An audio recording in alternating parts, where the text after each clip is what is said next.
Muy buenas noches, estimados participantes a esta sesión del curso, del diplomado en gestión de calidad y trámite documentario de archivos, de atención al ciudadano, y trámite documentario de archivos. Vamos a compartir las diapositivas para empezar con la sesión del día de hoy. El día de hoy vamos a seguir con nuestro rumbo digital, rumbo electrónico y digital. Vamos a dar unas pautas sobre qué cosa es o cómo se maneja el tema de los documentos electrónicos y cómo ello ha afectado un poco también el tratamiento de los documentos en general. Voy a poner especial énfasis en la firma electrónica, o llamada firma digital, ¿no? Y vamos a poner énfasis también en los certificados y firmas digitales para el modelo de gestión documental. Bien, pero primero vamos a empezar con el tema de la digitalización y dar algunas recomendaciones en el tema de la digitalización de archivos. Muy bien, sin más reparos, sin más preámbulo, vamos a dar inicio a esta sesión.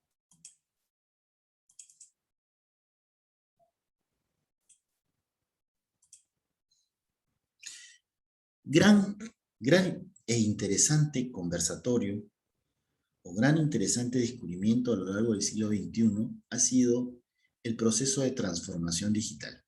Este proceso, que lo vamos a estudiar en la siguiente sesión, conlleva pues a un análisis de la parte técnica, a un análisis también del uso de recursos o tecnologías, y ese análisis nos lleva también a interpretar un poco cómo debemos trabajar. Pero bien, en la atención al ciudadano es importante contar con las herramientas necesarias para poder captar la atención del ciudadano y darle la suficiente certeza o confiabilidad al servicio. Entonces, para dar un servicio confiable tenemos que utilizar las nuevas tecnologías o las tecnologías de la información y comunicaciones, las TICs. En tal sentido, nosotros ya estamos entrando a un mundo diferente. Estamos entrando también a un entorno distinto. El entorno ya no es un entorno físico, donde tocábamos toda la información y esa información era la válida previo proceso de verificación. Ahora estamos en un mundo digital, donde la información se convierte a un nuevo sistema de gestión en el cual la computadora es la herramienta para hacer la búsqueda de información.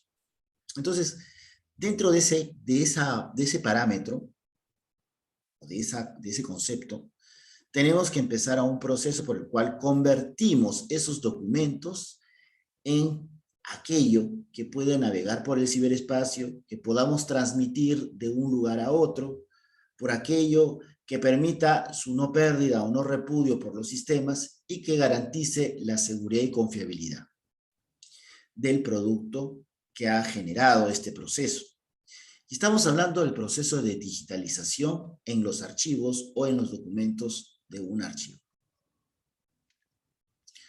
Para entender qué cosa es lo digital, tenemos que basarnos en enfocar nuestra mirada hacia el mundo digital. Y el mundo digital es algo que recién se ha venido desarrollando en el siglo XXI. En el pasado no habían estas innovaciones o propuestas innovadoras. Entonces, ¿qué términos son los que nosotros vamos a venir conociendo con el tema del mundo digital? El mundo digital está vinculado con básicamente 5 términos. El primero es el término convergencia. ¿Qué significa convergencia? Que la información que producimos en el ejercicio de nuestras funciones, que va a tener un medio o va a tener un soporte y un contenido, tiene que ser convergente en distintos formatos. Por ejemplo, verlo en un Smart TV, por ejemplo, verlo en un aplicativo móvil o en un celular, por ejemplo, verlo en una pizarra electrónica o verlo simplemente en nuestra computadora. Esa convergencia hace que nuestros archivos electrónicos creados con ciertos parámetros y estándares estén bien representados en el ámbito de que podamos invocar a esta información para poderla trabajar sin ningún tipo de inconveniente. Entonces, nosotros tenemos que ser convergentes en el desarrollo de nuestras actividades para generar archivos idóneos. Asimismo, tenemos que ser multifuncionales. Un documento digital no solamente cubre el rol de visualización. Esta multifuncionalidad hace que nosotros podamos escuchar audios que están en formato digital, que podamos ver videos que también se encuentran en formato digital, y son el testimonio gráfico de una.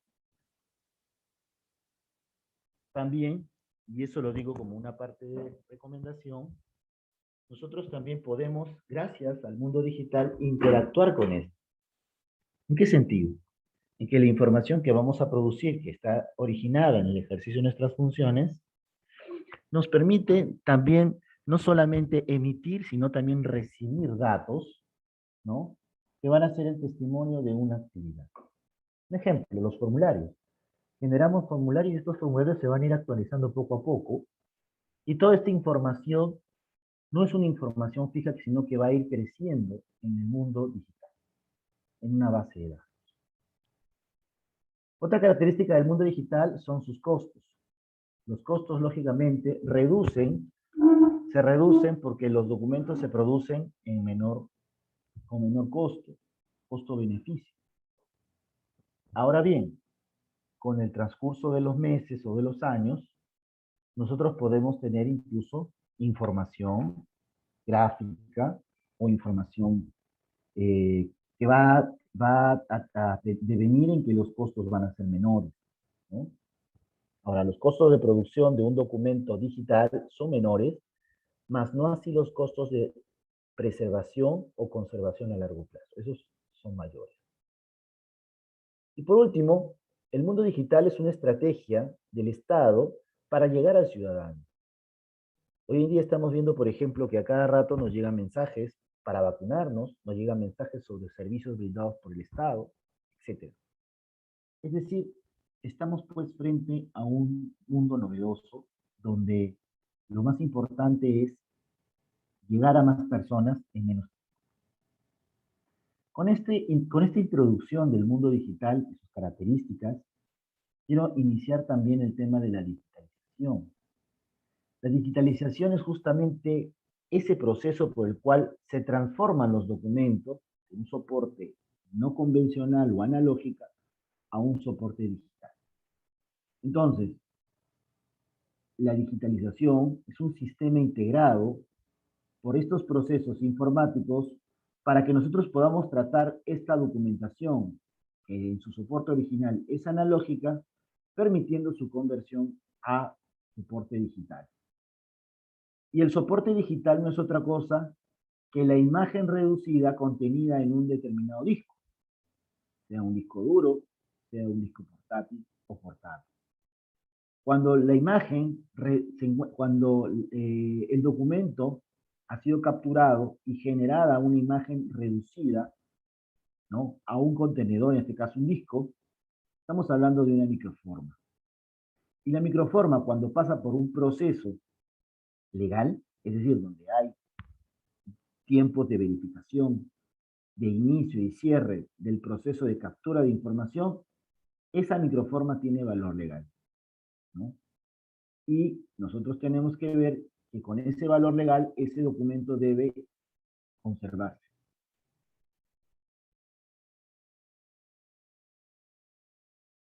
¿Cuáles son los objetivos específicos de la digitalización? Primero, mejorar el servicio de archivo, porque los archivos se encuentran agrupados en diferentes contenidos y es necesario, pues, normalizar por lo menos el soporte que les da origen. Ahorrar espacio físico también. Creo yo que una de las principales ventajas de la digitalización es que podemos ahorrar el espacio destinado a documentos de soporte papel. Conservar documentos originales. En tal sentido, la persona que se realiza la digitalización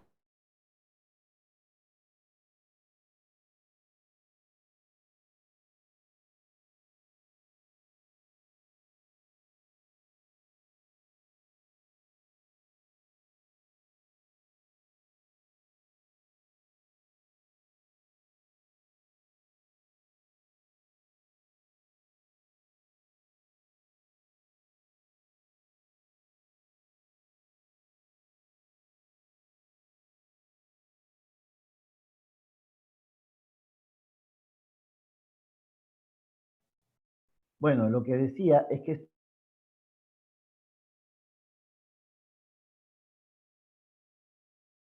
la conservación de documentos. Voy a pasar las diapositivas, espérese un ratito.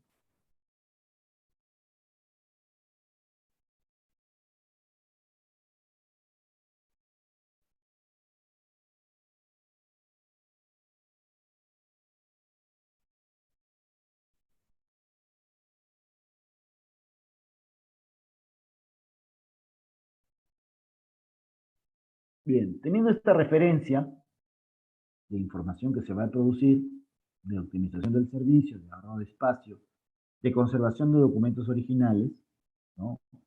Nosotros podemos ya plantear justamente el desarrollo de nuestras actividades. ¿Cuáles son los requisitos para digitalizar documentos? Primero, que los documentos, la documentación debe estar organizada. Y organizada significa ubicada correctamente en cada uno de sus contenedores o en cada uno de sus expedientes. Documentos que no se encuentren organizados difícilmente van a ser digitalizados. En tal sentido, para velar por la integridad física del expediente, se realiza el proceso de foliación. Ahora bien, aparte de la digitalización de documentos, nosotros tenemos que crear una estructura. Y en esa estructura se debe administrar la información que va a rescatarse de los documentos de archivo. Entonces debe haber una base de datos normalizada que permita alimentar poco a poco, ¿no?, información requerida o información que dispone la entidad. Al mismo tiempo, para digitalizar, se tiene que digitalizar únicamente documentos originales. ¿Ya? Además, los documentos deben ser de procesos concluidos. Difícilmente podemos empezar un proyecto de digitalización con documentos que todavía se encuentran en proceso o trámite. Y por último, los documentos tienen que ser, o se recomienda que los documentos que tengan prioridad en el proceso de digitalización sean documentos de uso corriente o de uso frecuente. Para la digitalización, el marco legal es bastante amplio. Solamente voy a citar algunas normas que están basadas específicamente en cómo empezamos a digitalizar. Para empezar a entender las normas, tenemos que leer el Decreto Legislativo 681, que es el decreto legislativo que dicta las normas que regulan el uso de tecnología de las entidades en materia de archivos. Y el Decreto Supremo número 009, donde se aprueba el reglamento del Decreto Legislativo 681 sobre el uso de tecnologías avanzadas en materia de archivos de las historias. Asimismo, la Ley 26612, donde se modifica el Decreto Legislativo 681, donde se amplían alcances del Decreto Legislativo 681 a las entidades públicas a fin de modernizar el sistema de archivos oficiales. De la misma forma, el año 97, Indecopi aprobó el reglamento para la certificación y idoneidad técnica, y en ese mismo tenor, el año 98 se aprobaron los requisitos para el otorgamiento de certificado para la confección de microformas. ¿Qué cosa es lo analógico y qué cosa es lo digital? Lo analógico es aquello que no puede cambiar de forma de un fenómeno, ¿no? Simplemente se adquiere, se almacena, se transmite o se controla, siempre con intervalos continuos. Por ejemplo, una película radiográfica, una videocasetera. Esto es analógico. Y lo digital es un sistema que se traduce a números, ¿no? Entonces, vamos a utilizar para ello intervalos discretos, ¿no? Es decir, algo así como un sí o no, o un sí o un no, o un unos y ceros. Ahí tenemos las computadoras, las cámaras digitales, los discos duros, los discos compactos, los DVDs. Son productos de este proceso de digitalización.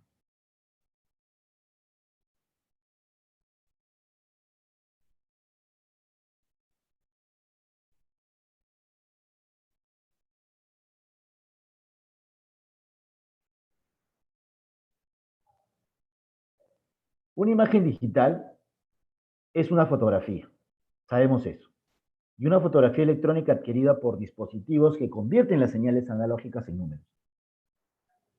Así, un documento viene a ser una captura, o mediante una captura se convierte en un archivo electrónico, un archivo digital.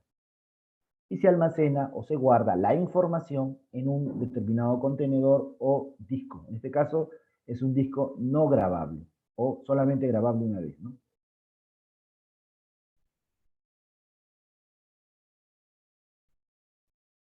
¿Cómo convertimos lo analógico en digital? Toda imagen, ¿no? O que se captura mediante un escáner en la computadora, conviene una manipulación, que puede ser para su almacenamiento, su impresión, su proyección o su envío. ¿Cuáles son las variables?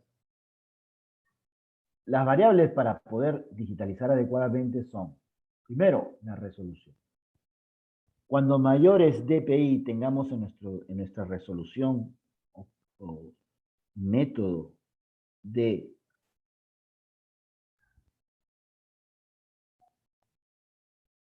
verificación, perdón, la resolución, a mayor resolución, viene a ser mayor nitidez en la información que nosotros queremos visualizar. Entonces, las recomendaciones son, por ejemplo, si tú vas a digitalizar para proyectarlo en una página web, la recomendación es que sea de 72 dpi. Alguna vas a ver PPP. DPI es en inglés, PPP es en español. ¿Qué significa DPI o PPP? DPI o PPP significa puntos por pulgada. ¿Ya? Uno es dots per inch y el otro es puntos por pulgada. En las películas o las diapositivas son 300 dpi. Y en las impresiones, para imprimir el documento, debería capturarse con una resolución de 600 a 1200. Los tonos pueden ser blanco y negro, escala de grises, 16 colores, 256 colores o color verdadero.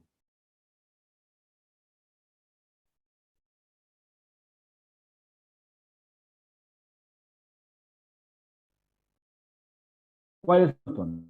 Puede ser blanco y negro, puede ser escala de grises, etc. ¿De qué tamaño tienen que ser las imágenes en un proceso de digitalización? El tamaño de una imagen se mide en un término llamado píxel. A mayor cantidad, más nitidez. Y habitualmente está ubicado entre 800 a 600 dpi y de 1024 por 768. El tamaño de impresión tiene que ser dimensiones reales de impresión. Y siempre en centímetros, pulgadas, etc.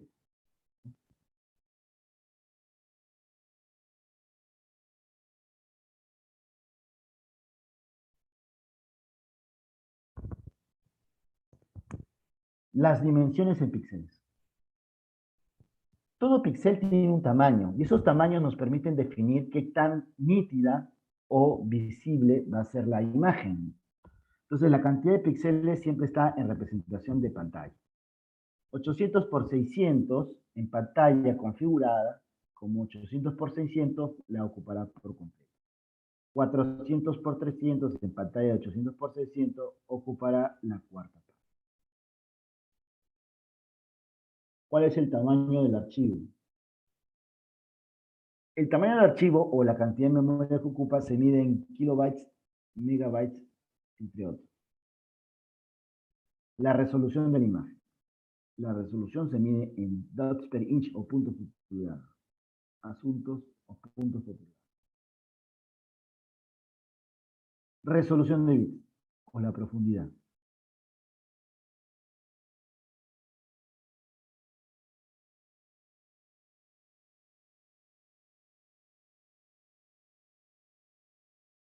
Bien. Vamos a ver ahora cuáles son las resoluciones de bits o profundidad de bits. Es la cantidad de información que puede almacenar un bit. Por ejemplo, un bit solo solamente va a aparecer blanco y negro. 8 bits son 256 colores y 24 bits son 16 millones de colores. Gráficos vectoriales. Un gráfico vectorial no es otra cosa que una descripción matemática de una forma geométrica. Es decir, si nosotros utilizamos un gráfico vectorial, podemos encontrar distintas características. Primero, ¿qué tan nítida va a ser la imagen?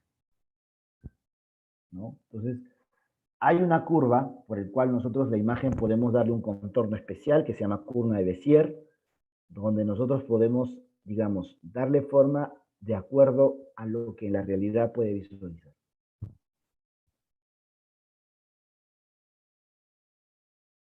Mapa de bits. Los mapas de bits están compuestos por una cuadrícula de píxeles de color. Así, lo que ustedes están viendo en pantalla suelen ser imágenes de mapa de bits.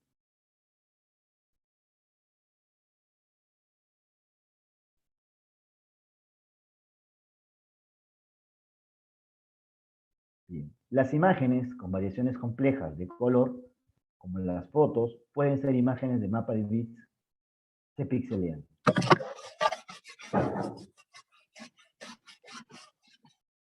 O sea, toda imagen se pixelea, ¿no?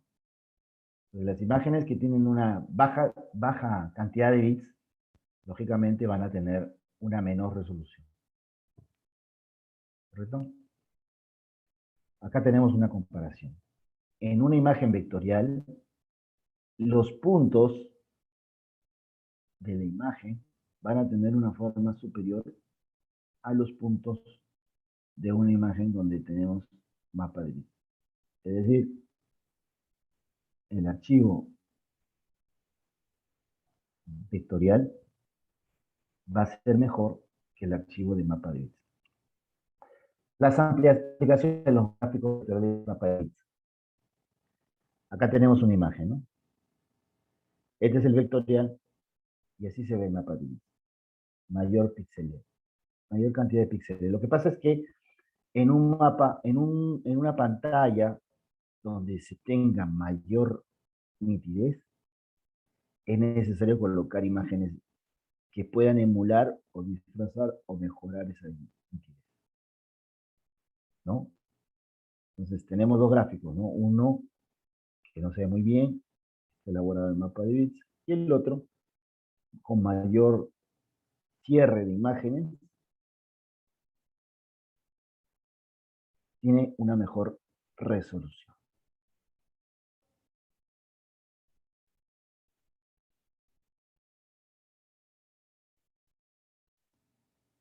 Bien. ¿Cuáles son las etapas de un proceso de digitalización? A ver, ¿alguien me puede decir cuáles son las etapas de un proceso de digitalización? ¿Qué hacemos primero para digitalizar?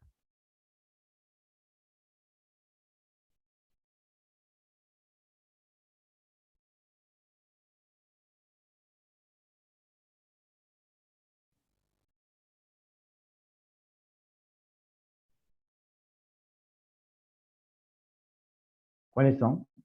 Bueno, lo primero que tenemos que hacer es recibir los documentos. Entonces, se reciben los documentos al ser digitalizados, de acuerdo a lo establecido en las normas internas y los procedimientos vigentes. Se hace una verificación y preparación de la cantidad de documentos recibidos, ¿no? Y se separan o se depuran objetos o elementos extraños, ¿no? Por ejemplo, grapas, tips, comas, todo eso no va.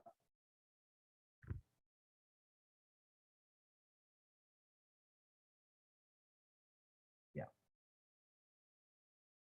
Luego empieza ya el proceso mismo con la captura de la información, es decir, el escaneo del documento, el cual va a servir lógicamente para poderlo transformar a una imagen digital, ¿no?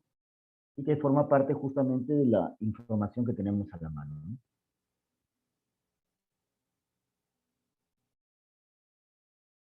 ¿Alguna pregunta hasta aquí?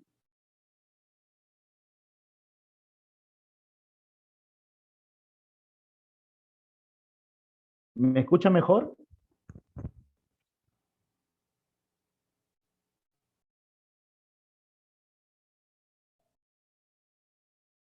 Sí, doctor, se escucha bien.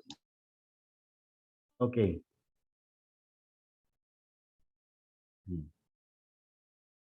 Entonces, como decía, para que el sistema funcione, es necesario, primero, tener la información a la mano, hacer una verificación y preparación, y luego empezar el proceso de captura.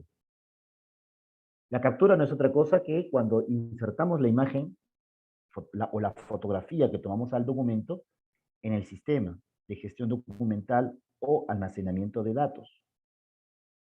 De esta manera, también podemos aplicar la captura utilizando métodos o apoyo. Recientemente ha salido, por ejemplo, un software llamado Google Lens, que cubre esa necesidad, ¿no? Que es el reconocimiento óptico de caracteres. En inglés se le conoce como EORC. ¿Ya?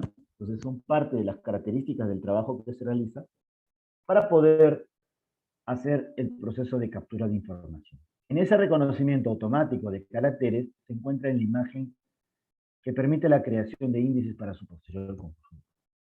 Es decir, con el reconocimiento podemos hacerlo.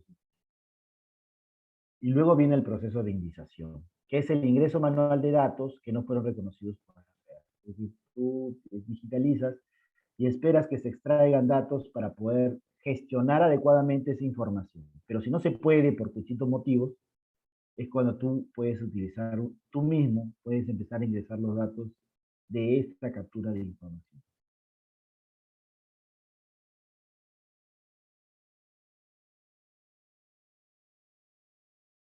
¿Ya? Entonces, ese es el tema de indización.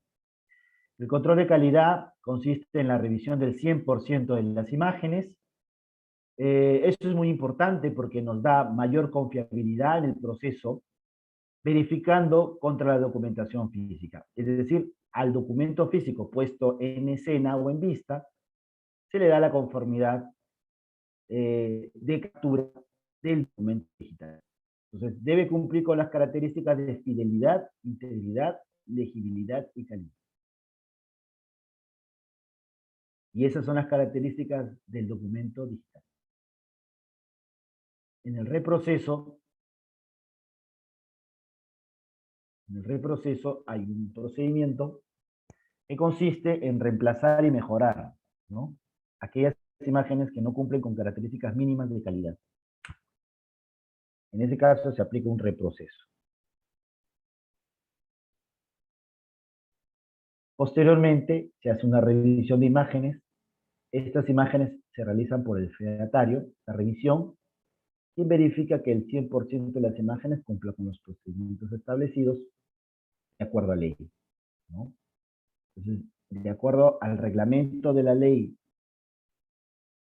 o del decreto legislativo 681, se indica que el fedatario pues tiene un procedimiento establecido para elaboración de microformas con valor legal y es el encargado de elaborar las actas de apertura cuando iniciamos el proceso, es decir, nos reunimos todos, vemos que cumplen con todas las condiciones necesarias y se da inicio al proceso.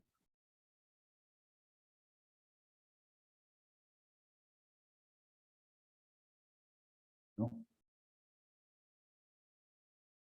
Posteriormente de realizado el proceso de verificación por parte del notario, se hace una generación de medios, ¿no? En esa generación de medios se crean CDs virtuales que después son grabados en medios en soporte físico real. Luego viene un compaginado, que es incorporar los documentos separados en los procesos anteriores del lote, que no han pasado pues por su proceso de calidad, y conformar el archivamiento definitivo en un archivo PDF. Se devuelven los documentos al archivo y se entrega al CD. Lógicamente ya se tuviste una copia en tu computadora, pero se genera una copia de backup o de copia de seguridad para que los individuos o las personas en general, los ciudadanos, puedan acceder a esa información. Pero el fin que cubre el CD es básicamente una copia de seguridad. Ese es el fin, copia de seguridad. Entonces acá tenemos un ejemplo del área de digitalización. Cómo empieza, cómo termina el proceso de digitalización. No sé si hasta aquí hay alguna pregunta.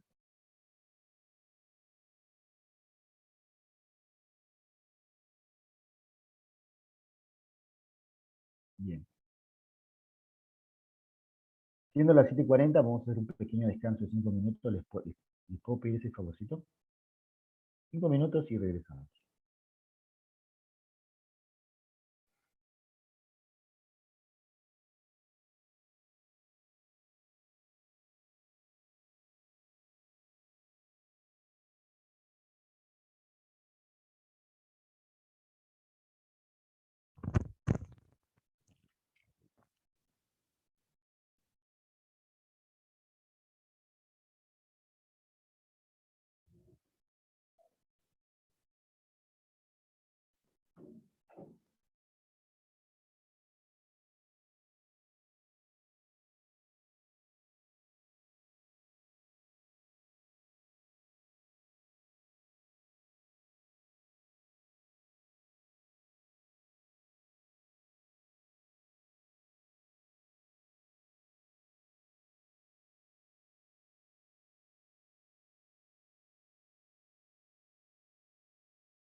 Muy bien, ahora sí, vamos a hablar acerca de la digitalización.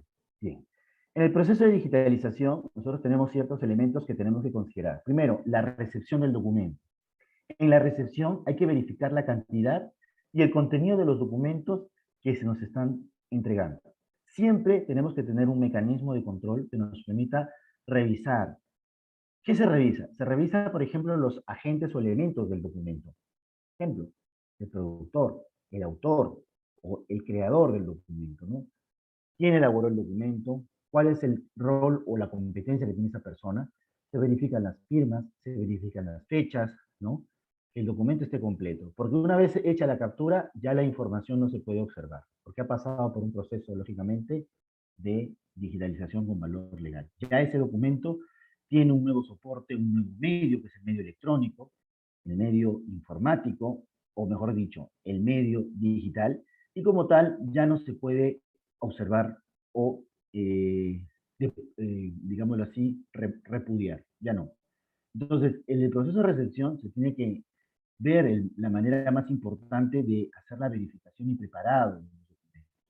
Esto se recibe en el centro de digitalización, se hace una verificación y preparado para efectuar posteriormente ya el inicio del procedimiento en sí. Todo lo demás es un inicio previo, ¿no? Pero la captura es ya el inicio cuando el documento ya pasa de ser de un formato físico o papel a un formato digital. Entonces, la digitalización de documentos debe estar bien preparada, ¿no?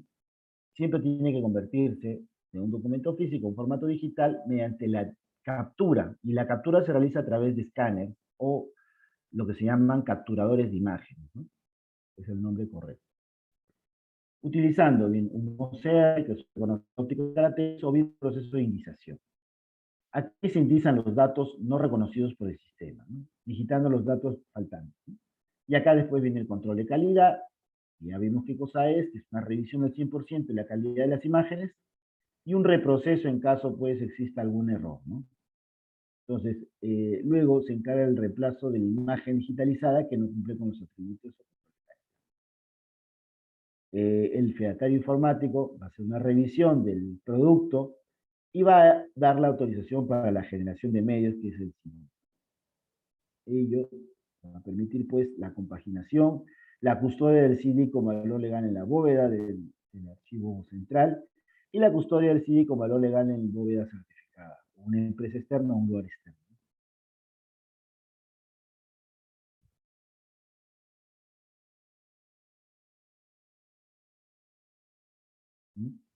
Bien. En nuestro país la digitalización cumple una norma técnica.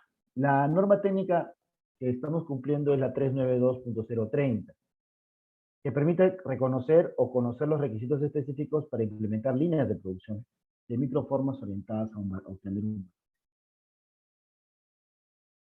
Entonces, cuando ya pasamos por este proceso de digitalización, básicamente ya tenemos un documento electrónico. ¿Qué cosa es un documento electrónico? Es una unidad de información que testimonia más de una acción con independencia. Se tiene que entender al documento electrónico en relación con datos e información elaborada en un sistema similar. Estos datos contienen información de cualquier naturaleza registrada en un soporte o medio electrónico con un formato susceptible de identificación y tratamiento diferenciado. Los datos de identificación permiten su utilización, es decir, la información que se ha sido capturada puede ser implementada o incorporada o invocada por la persona que tiene acceso a ese tipo de datos. Entonces puede ser capturado en un sistema de gestión documental también. Tú a través del sistema de gestión documental puedes capturar información que quieras pasar pues de formato de papel. ¿Hay alguna pregunta hasta aquí? ¿Ninguna? Bueno, seguimos. Entonces, para que el documento electrónico sirva de prueba informática, las nuevas tecnologías deben garantizar sus características. Primero, la autenticidad. El documento debe ser auténtico, porque si no es auténtico, genera repudio y también desconfianza. Entonces, es casi imposible que un documento que no sea auténtico pueda ser validado como un documento legal o un documento archivístico. Casi imposible, ¿no? Otra característica que nos permite a nosotros identificar al documento como parte integrante en un desarrollo de actividad es la integridad. Todo documento debe mantener su integridad. La integridad garantiza que el documento pueda manejarse de la mejor manera, en tal sentido que favorezca justamente su implementación, su desarrollo. Entonces, todo documento debe mantenerse íntegro. Ustedes saben que todo expediente, por ejemplo, administrativo, íntegro, perdón, y ello está establecido en la Ley del Procedimiento Administrativo General. En la Ley del Procedimiento Administrativo General se establece como uno de los requisitos para que el expediente administrativo se encuentre validado es que el documento se encuentre de manera íntegra. Otro requisito es la formalidad. Todo documento que quiera ser generado dentro del ámbito de gestión debe cumplir los canales de formalidad. Y ahí hay una suerte de distinción, porque hoy en día yo he visto a varias fiscalías y a varios entes jurisdiccionales del Poder Judicial que están enviando copias de actas, de notificaciones vía WhatsApp. Entonces ahí no se está cumpliendo el principio de formalidad, ¿no? Sin embargo, a la par o de manera alterna, también lo están haciendo por la vía formal, de notificación electrónica. O sea, por un correo certificado. Ahí están cumpliendo. Una consulta. Sí, escucho.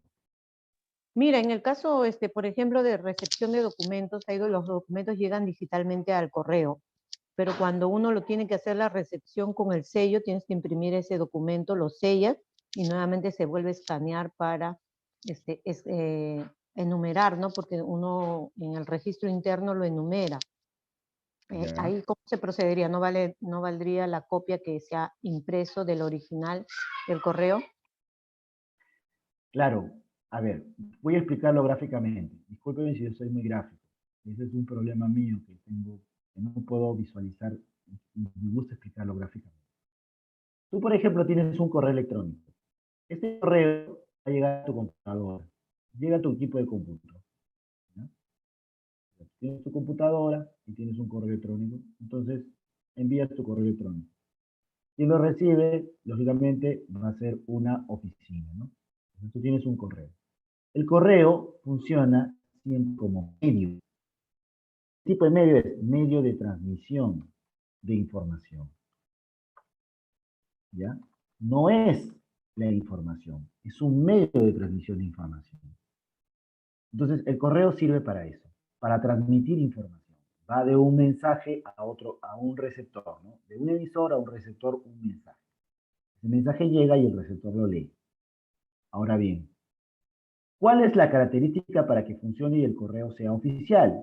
Que la cuenta de correo sea oficial. Entonces tú, por ejemplo, tienes que tener una cuenta @peru.gov.pe o una cuenta @peru.pe o una cuenta peru.edu.pe, etc. Es decir, tienes que tener, para que pueda ser reconocido como un medio de autenticación o verificación, que sea a través de un canal o que sea a través de un sitio web que te dé el respaldo de que es un documento oficial. Es decir, si llega de un sitio web a otro sitio web oficial, ponte, mi nombre es jvilla, @peru.gov.pe, ¿no es cierto? Si llega así, si me llega a mi cuenta de correo oficial, el medio de transmisión es oficial. Es oficial. Pero escucha, es el medio de transmisión, es el medio de transmisión de un mensaje, pero no cumple con las formalidades. ¿Cuáles son las formalidades? Seguir el trámite correspondiente. ¿Y cómo hacemos para que el trámite corresponda? Primero debemos, y eso es algo importante, tener una norma interna de gestión de correos electrónicos. Si hay una norma interna, ya estamos facultados, es decir, proceso de normalidad, perdón, de norma o normativa. Ese es el primer lugar. En segundo lugar, lo que tenemos que tener presente es también la homogeneización, eso qué fea palabra, o normalización, ya, normalización o formalización, ¿no?, del mensaje. Es decir, el mensaje tiene que estar formalizado. De esta manera vas a dar tu mensaje, esta información vas a dar, ya está formalizada, ¿no es cierto? Y en tercer lugar, debes darle también las seguridades de ¿qué? De la notificación electrónica. ¿Cuáles son las seguridades de notificación electrónica? Que el administrado tenga un espacio en el portal para receptar sus notificaciones, ¿ya? Entonces, ¿qué cosa piden ellos? ¿Qué cosa se pide? Se pide un proceso que se llama autenticación o validez de la cuenta requiriente. ¿Qué significa esto? Que el usuario que va a recibir o que quiere ingresar al Estado o a las cuentas del Estado mediante medio electrónico, tiene que tener un método de autenticación o validez. Yo no puedo mandar un correo desde, por ejemplo, somosamigos@gmail.com y que se me notifique con esa misma regularidad y dar por cumplido el procedimiento administrativo. No. Tengo que tener primero un portal donde yo me certifique. ¿Qué significa esa certificación? En unos casos viene como declaración jurada. ¿Cómo es eso, profesor, declaración jurada? Simplemente tú pones allí tus datos, ¿no? Te ponen ahí apellidos, ¿no? Apellidos.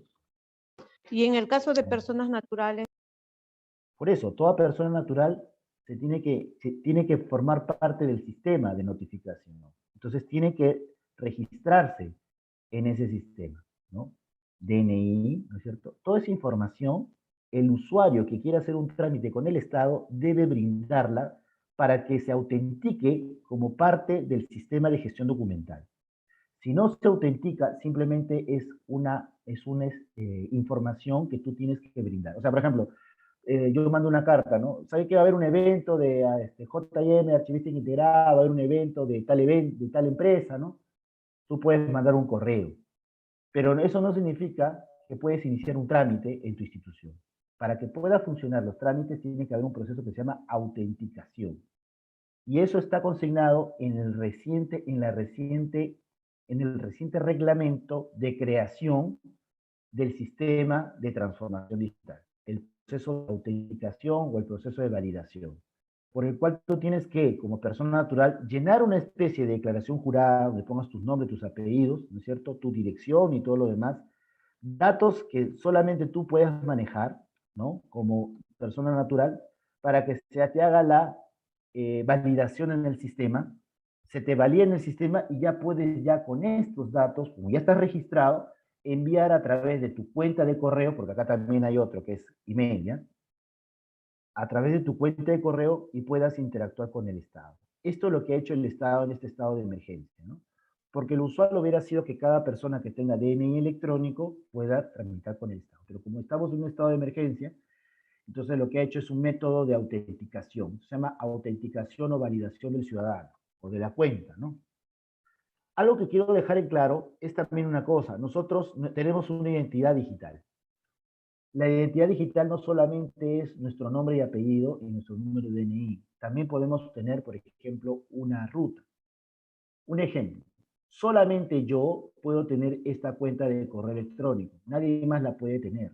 Entonces, esto también es una identidad digital. O sea, lo que garantiza que nadie yo y solamente yo maneje esta cuenta de correo electrónico. Entonces, lógicamente, en las empresas que están en el extranjero, por ejemplo, Gmail, ¿no?, Hotmail, tú validas también tu información, pero lo validas con ellos en otro país, bajo las normas de otro país. Entonces, con este método de autenticación y validación, lo que hace la persona es validarse y validar el correo al cual se le va a notificar en las plataformas del Estado peruano, ¿ya? Entonces, en la plataforma va a haber una base de datos donde tú estás como una suerte de declaración jurada diciendo que estos son mis nombres, estos son mis apellidos, mi DNI, mi dirección y mi email. Por eso es que muchas veces te piden, para hacer esta validación, información que solamente tú conoces revisando tu DNI. Ejemplo, nombre de padres, ¿no? Ejemplo, últimos dígitos, ¿no?, del DNI, ¿no? Ejemplo, te ponen ahí, por ejemplo, fecha de caducidad. O sea, datos que solamente tú manejas porque tú tienes tu DNI. ¿no es cierto? Entonces, estos son métodos de autenticación y validación. ¿Para qué? Para que tú puedas garantizar y decir y asegurarse que tú eres quien dice ser en el ciberespacio. Entonces, ese proceso de autenticación o validez de la cuenta nos permite a nosotros recién allí interactuar con el Estado con un documento con valor legal. Tú mandas un requerimiento con valor legal, por ejemplo, un pedido de transparencia sobre la información, lo puedes pedir y el Estado te tiene que garantizar la respuesta de acuerdo a las formalidades que establece la ley. No necesitas irte a mesa de partes y presentar el documento en papel. No lo necesitas, porque ya tienes un método de autenticación y validación del documento. No sé si hasta ahí está claro o hay alguna otra pregunta.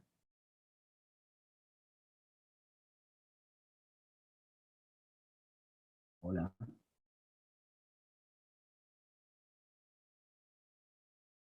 Bien, todo este proceso es el proceso de autenticación y validación de la persona que hace un trámite por documento electrónico. Pero, ¿qué ha pasado en la época de la pandemia? Y ahí viene el caso de la pandemia, porque es un caso, ¿ah? En el caso de la pandemia, todo esto no estaba definido y nosotros hemos estado mandando correos electrónicos sin tener lo que están, las características que están acá, norma interna, homogenización, normalización, información, mensaje, nada de eso. Olvídate, era la emergencia, tenemos que trabajar. Entonces, lo que supuestamente se tiene que hacer ahora es la transformación o la digitalización de toda esa información a un soporte legal normalizado. Profesor, ¿cómo es eso? ¿Tú puedes digitalizar, tú puedes convertir un documento de digital a digital o electrónico a digital? Sí. También puedes convertir un documento. Los mensajes que llegaron a tu correo o a tu cuenta particular, ponte, no tienes un WhatsApp, tiene que pasar por un proceso de autenticación con valor legal. Es decir, un notario venir, revisar tu cuenta y decir, ¿sabes qué? Sí, es cierto, la información que está adjunta es la que dice ser y luego se valida y se guarda en un CD, igual que si fuera un proceso de digitalización. Nada más. Pero desde lo lógico de una transmisión de un mensaje, sabemos que un mensaje es un medio de transmisión de información y ese medio de transmisión de información simplemente cubría el trámite de informarte sobre un determinado hecho. ¿Ya? Entonces, tú lo que puedes probar simplemente que yo cumplí con informar sobre un determinado hecho. Ahora bien, tú haces un documento digital, también lo puedes hacer y lo adjuntas a tu correo. Ese es otro medio también de autenticación de información. Pero, profesor, ¿cómo hago yo eso? Bueno, lo que usualmente tú haces es abrir un archivo en Word y el archivo en Word, tú digitas tu informe y luego de guardar tu informe en Word, abres el aplicativo de PDF y en el aplicativo de PDF hay una opción que dice firmar. Entonces, si tú tienes instalado en tu computadora un certificado digital, como puede serse con la conversación que puedes hacer con la oficina de informática de tu institución, ¿no? Tienes un certificador, te creas una clave, ¿no? Única que certifica justamente que el documento que estás firmando es un documento digital, es decir, que tiene valor legal. Y ese lo adjuntas a tu correo electrónico y ese lo mandas a la cuenta oficial o a la cuenta de tu jefe de mando superior. Entonces, el documento en sí, el PDF que está junto a tu mensaje, ese PDF es el que tiene el valor legal. ¿Ya? Y entonces, como tiene valor legal, tiene que seguir los trámites correspondientes. Ahora bien, el mandar los documentos por mensaje da inicio a trámites, en realidad puede dar inicio a trámites. Si ese archivo PDF está firmado digitalmente, se cumple con la formalidad. ¿Qué es lo que tendría que hacer el servidor? Si es que ese archivo llegó a su correo electrónico, a su bandeja, esa bandeja tiene que remitirla por medio de mesa de partes para que mesa de partes cumpla con la formalidad del principio o del debido proceso. Es un principio fundamental del derecho administrativo.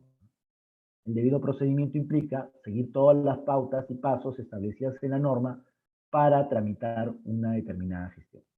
Entonces, tiene que seguirse esa ruta. O en su defecto, se pudo mandar dos documentos, ¿no? Por ejemplo, alguien de afuera mandó un documento a mi cuenta y con una copia al área de trámite documentario para que siga su canal, ¿no? Es otra forma de poder atender el tema de esta particularidad de la pandemia. ¿Alguien más tiene alguna pregunta?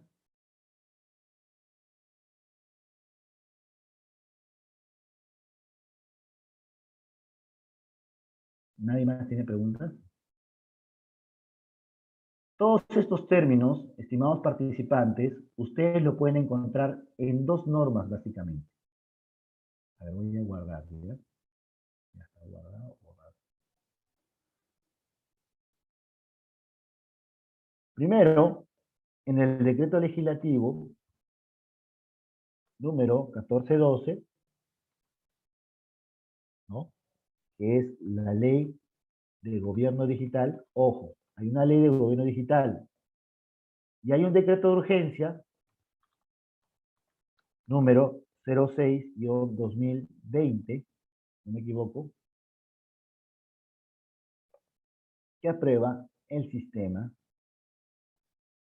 de transformación digital. ¿Correcto? Digital, no digital, digital. Entonces, este es el marco jurídico que establece justamente los procesos que yo les acabo de mencionar. Lo que tiene que hacer toda institución pública cuando establece justamente y reconoce estos componentes es implementar los mecanismos de autenticación. ¿Ya? Estos mecanismos de autenticación en realidad son mecanismos de articulación de la gobernanza digital. ¿Qué significa esto? Es una manera de poder integrar a los ciudadanos dentro de la interacción que hace el Estado para que cumpla sus objetivos, ¿no? Eso lo vamos a ver cuando veamos el tema de identidad digital, ¿correcto? Entonces, hay un modelo de identidad digital, se define que cosa es un ciudadano digital, ¿no? Se define también cuáles son los atributos de la identidad digital, que son básicamente la manera en que nosotros interactuamos digitalmente con el Estado o de manera electrónica, ¿no? Entonces, todos esos términos tienen que estar diseñados para la mejora continua de nuestros procesos y nuestras actividades. Bien, vamos a continuar entonces con la diapositiva. Toda esta explicación se dio a la pregunta de su compañera sobre cómo hacer el tema de los mensajes que vienen, que atachan o que adjuntan, mejor dicho, documentos PDF o documentos que pueden ser tramitados por la institución. Y si cumplen con ese mismo requisito de formalidad. La respuesta es no.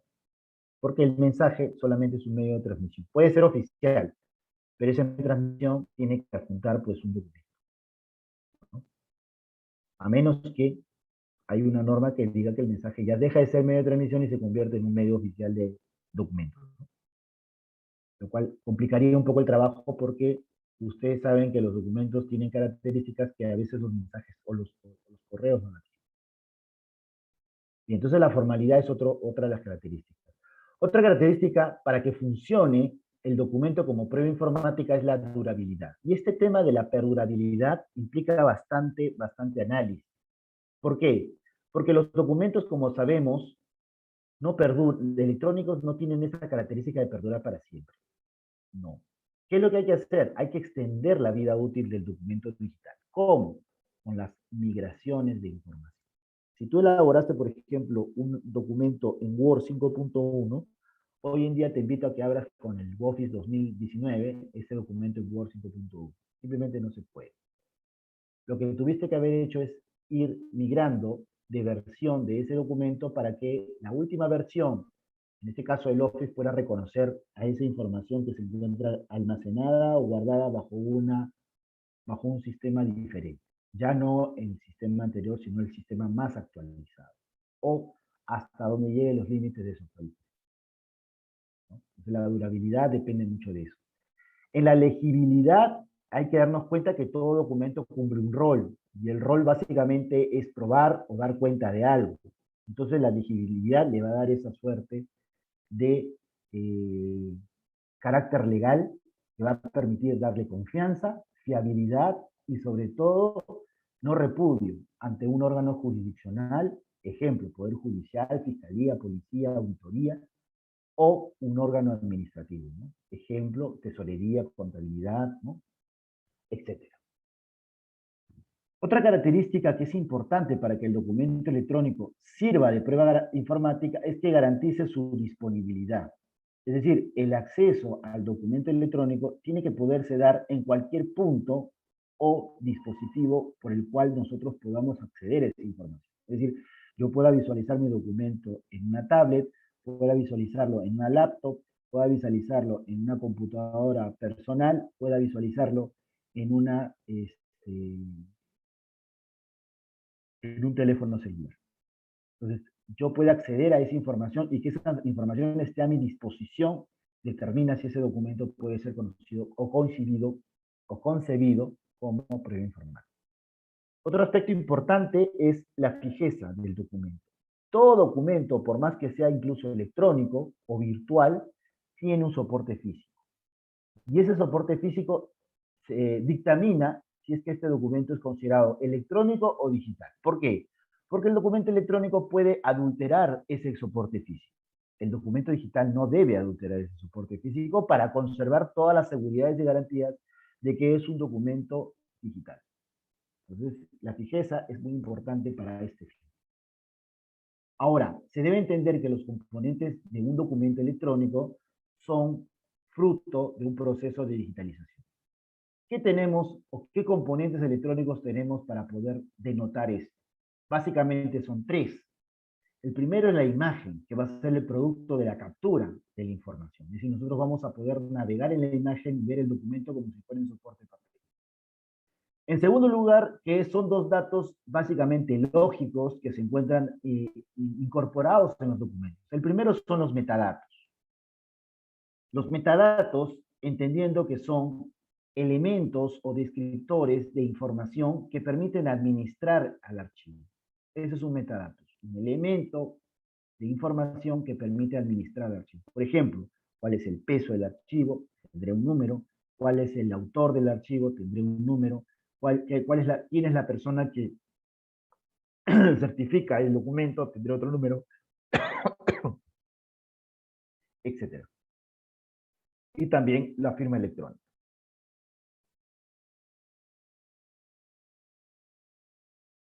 Entonces, el documento digital, en su acepción más cercana a la legalidad, es el producto electrónico de una responsabilidad. Entonces, eso es muy importante. En el Perú se ha conceptualizado el documento digital como el producto formal de un trámite. Entonces, ahí tenemos que identificar las funciones, las competencias, los trámites, los procesos o procedimientos o actividades que forman parte de la función que da origen al documento. En ese sentido, ello nos va a permitir generar datos que van a estar incorporados en el documento como metadatos. ¿No? Entonces, este documento que se emite o recibe en un entorno electrónico, ¿no?, le brinda confianza a la gestión y además este medio electrónico tiene que ser un medio confiable, ¿no? Y siempre está autenticado bajo medios de seguridad. Tiene que tener seguridad. Tiene que ser inalterable. Tiene que ser fiable. Tiene que ser auténtico y tiene que tener una secuencia de hechos que le dan origen. Si cumple con todas estas características, estamos hablando de un documento digital. Entonces, para un documento digital, el término legal o formal siempre va por abajo al de prueba, evidencia o testimonio. Entonces, a distintos formatos y medios, como el textual, el sonoro, el audiovisual o el electrónico, capturar un sistema electrónico de información o trámite que permite su fluidez o recorrido. Forma parte de estos conceptos. ¿Qué es lo que caracteriza al documento digital? Básicamente, su portabilidad. Es decir, el documento digital es aquel que podemos transmitir y guardar y portar o movernos con él por cualquier lugar, ¿no? Un documento portable.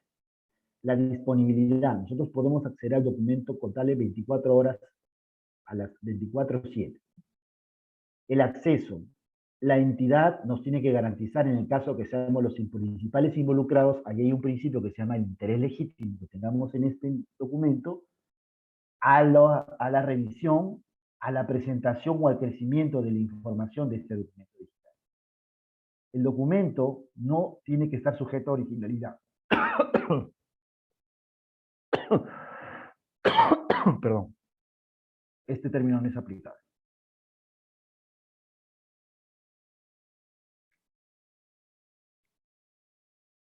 Un ratito, por favor.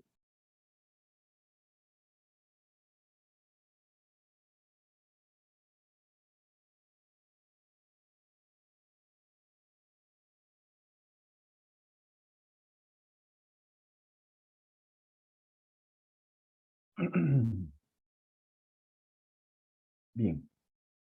Entonces, para la generación de documentos existen funciones criptográficas. La función criptográfica con la cual da inicio al documento digital se llama función criptográfica hash, que no es otra cosa que un algoritmo matemático que transforma cualquier bloque arbitrario de datos en una nueva serie de caracteres. Es decir, te cambia los caracteres de tu documento. Si tú tienes una carta con 200 caracteres, pues esto se puede cambiar a 30, a 20, a 10, donde solamente la persona que recibe el dato puede abrir esa información y traducir esos documentos o esos caracteres a su mensaje original, ¿no? Esta función criptográfica hash se encuentra presente en la firma digital. Posteriormente, tenemos que también conocer qué cosa es un blockchain, que es una tecnología de almacenamiento de información y funciona como una gran base de datos pública no modificada. El blockchain garantiza la inalterabilidad de todo proceso registrado. Es la última tecnología en la custodia de archivos o información que nos permite a nosotros gozar de un 85 a 90% de seguridad de que estos documentos no se van a perder. Ahora bien, ¿qué cosa es la firma digital?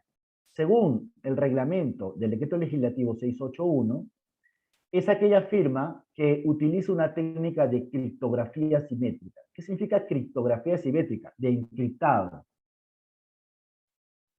donde nosotros podemos identificar a la persona que ha elaborado el documento por medios que éste mantiene bajo su control, de manera que esté vinculada únicamente al signatario y a los datos a los que se refiere, lo que permite garantizar la integridad del contenido y detectar cualquier modificación ulterior. Tiene la misma validez y eficacia jurídica que el uso de una firma manuscrita, siempre y cuando haya sido generada por un prestador de servicios de certificación digital debidamente acreditado que se encuentre dentro de la infraestructura oficial de la firma. La firma digital, entonces, es una firma electrónica, utiliza una tecnología de criptografía simétrica, se basa en el uso de par de claves únicas y asociadas, una clave privada y una clave pública, que se relacionan entre sí matemáticamente y que las personas que la conocen no puedan derivar de ella la clave privada. Si tú tienes la clave pública, es decir, la que te maneja, pero no tienes la clave privada porque eso se va autogenerando en los sistemas de gestión. Entonces, la firma digital es una firma electrónica certificada. Básicamente es eso. Esa es la diferencia entre una firma electrónica y una firma digital. La firma digital es certificada. Tiene validez legal, evita la suplantación, permite la autenticación, implica la existencia de un certificado oficial, no se puede hallar o negar haberlo firmado, y en ese sentido, pues las personas no pueden repudiarlo, ¿no? No sé, ¿hay alguna consulta?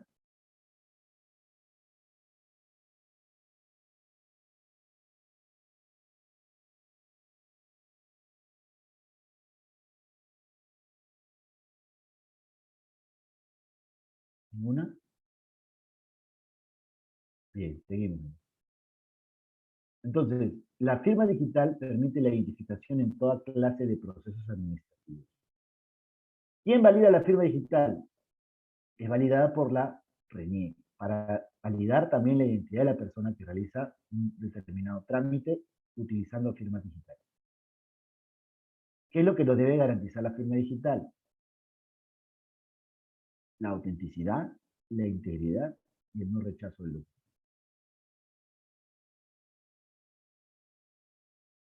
¿Qué cosas son los certificados digitales para el modelo de gestión documental? Son básicamente documentos electrónicos que han sido generados por sistemas o aplicativos de gestión documental. Por ejemplo, un sistema de trámite documentario genera sus firmas o certificados digitales, ¿no? Que se usan para emitir las firmas digitales, ¿no? ¿Cómo nosotros encontramos el certificado digital? Básicamente lo encontramos en un sello de tiempo. ¿Sí? Cuando tú mandas un determinado documento firmado digitalmente, en ese registro de certificado digital se imprime o se adjunta datos relacionados con la fecha, la hora, la computadora o la dirección de IP donde has generado ese documento. Entonces eso da lugar a no repudio, ¿no? Siempre cumpliendo con la legislación sobre la materia. Una figura jurídica que implica validez y eficacia jurídica.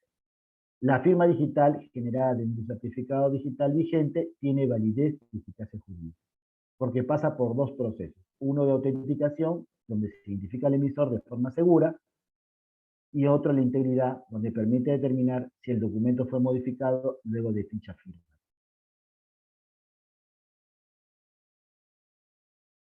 ¿Alguna pregunta hasta aquí? Bien. Entonces, para crear una firma digital se necesita un certificado digital. ¿Qué cosa es certificado? Es una prueba de identidad también, ¿no? Asocia una persona física o jurídica a una serie de datos y es necesario que un tercero de confianza o autoridad certificadora autentifique esa asociación de datos. Ejemplo, el DNI electrónico, ¿no?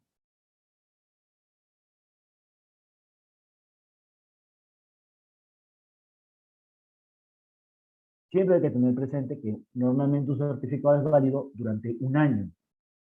Terminado el año, esa información ya no tiene esa misma validez, se tiene que revalidar, ¿ya? O en su defecto, si bien es cierto, tiene su validez, pero también ya no vas a poder generar más documentos con ese mismo formato. ¿Correcto? O sea, Bien. quiere decir que ese documento de firma digital solo se utiliza por un año nada más. Y al La otro año firma, hay que actualizar ante el ente competente para que lo vuelvan a actualizar. a ver, el certificado digital del documento que ya generaste durante la vigencia del certificado digital es permanente. O sea, tú, por ejemplo, generaste un informe, le pusiste tu firma digital. Esa firma digital tiene un tiempo, ¿no? Acá, por ejemplo, 20 años. 20 años ese documento va a estar con su firma digital sin ningún tipo de problema. Posteriormente a los 20 años, ya cuando ese documento esté en el archivo central, el archivero central, con el nuevo enfoque, va a tener que todos esos documentos que ya caducan con su firma digital, pasar por un proceso de valoración. Determinará, bueno, este documento fue firmado a tal fecha ya. ¿Es de valor permanente? Sí. Entonces, aplicaremos un método de autenticación. ¿Cuál es el método de autenticación? Ellos volver a firmar ese documento, pero con la seguridad de que tienen un certificado para valorar o validar esos documentos que ya han sido generados por otra persona. ¿Correcto? Entonces, el sistema te va a arrojar cuáles son los que ya tienen el certificado vencido y vas a tener que hacer una autenticación ya en el archivo, ¿no? Es algo así como un inventario. Ya no haces un inventario, simplemente autentica la información que tienes ahí en tu base de datos, es conocido como repositorio digital institucional, ¿ya? Ahora bien, ¿qué pasa cuando ya se te venció su certificado digital? Tu certificado digital se puede vencer al año, entonces tú ya no puedes emitir más documentos y tú tienes que o bien comprar tu nuevo certificado digital, si es que tú eres una persona que maneja un software, o bien simplemente renovar la suscripción para edición de certificados digitales. O sea, de firma digital. Entonces, tu certificado digital es caduco, y si es caduco no podrías firmar documentos. Tiene que estar actualizado, y para eso justamente el sistema de validación es al año.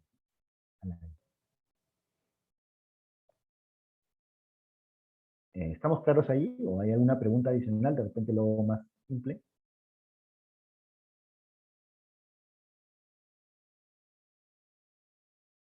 A veces creo que o bien soy demasiado confuso, o bien soy demasiado específico, y claro, ya no hace más repreguntas, entonces significa que las cosas o me puede confundir, ¿no? Puede ir bien o puede ir mal, no lo podemos garantizar, pero tampoco negar, ¿no? Bien, si no hay más preguntas, vamos a pasar entonces, luego de haber analizado lo que es la firma digital, analizado lo que es el certificado digital, que en realidad son elementos del documento electrónico, ¿ya? Todo documento electrónico tiene su firma y su certificado digital. Punto. Y ese documento se puede tramitar por varias maneras, ¿no? Primero, mandando un mensaje de un ordenador a otro ordenador, esa es la forma 1. Forma 2, ingresando al sistema y alojando, subiendo tu documento, la forma 2. Y forma 3, la forma tradicional, ¿no?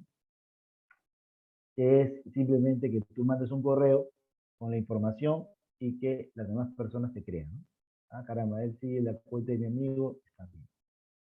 Es la forma 3. Pero la que más prima es la que sigue la fórmula de cómo se tiene que hacer el proceso de digitalización y que se van a ir generando documentos con estas características de certificado y de firma digital del documento. No sé si hay más preguntas.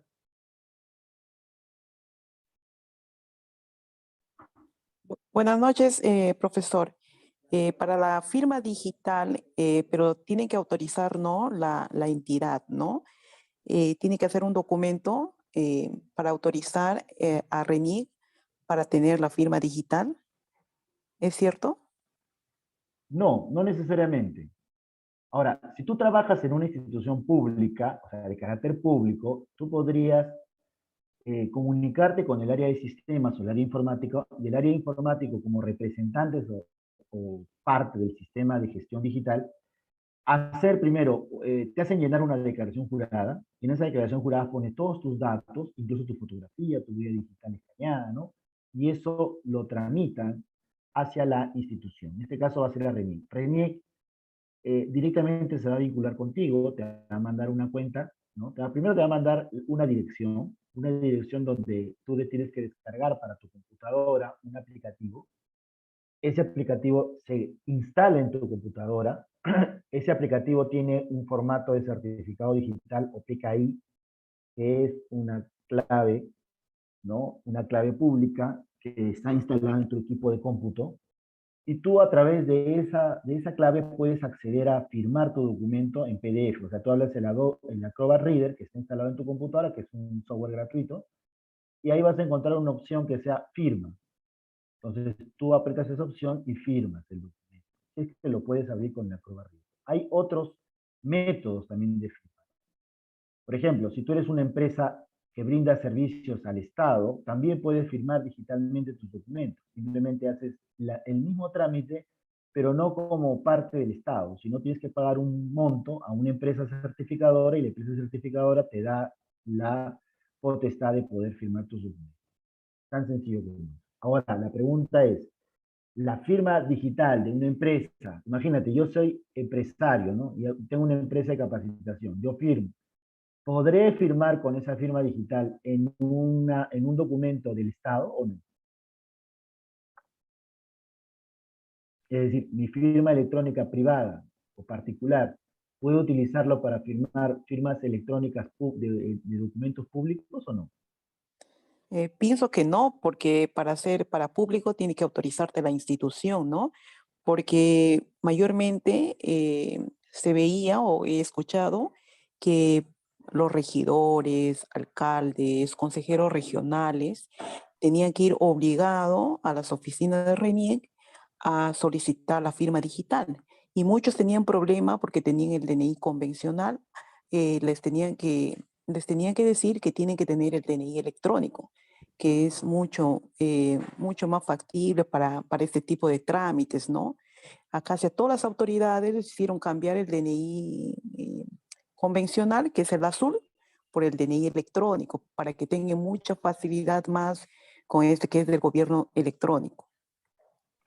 Claro, pero la tecnología cambia, pues, porque es como el token. ¿Se acuerdan ustedes cuando iban al banco y les daban una llave que cambiaba de número continuamente para poder hacer una transacción económica electrónica? Así es. Ahora el token es digital, ya no necesitas esa llave.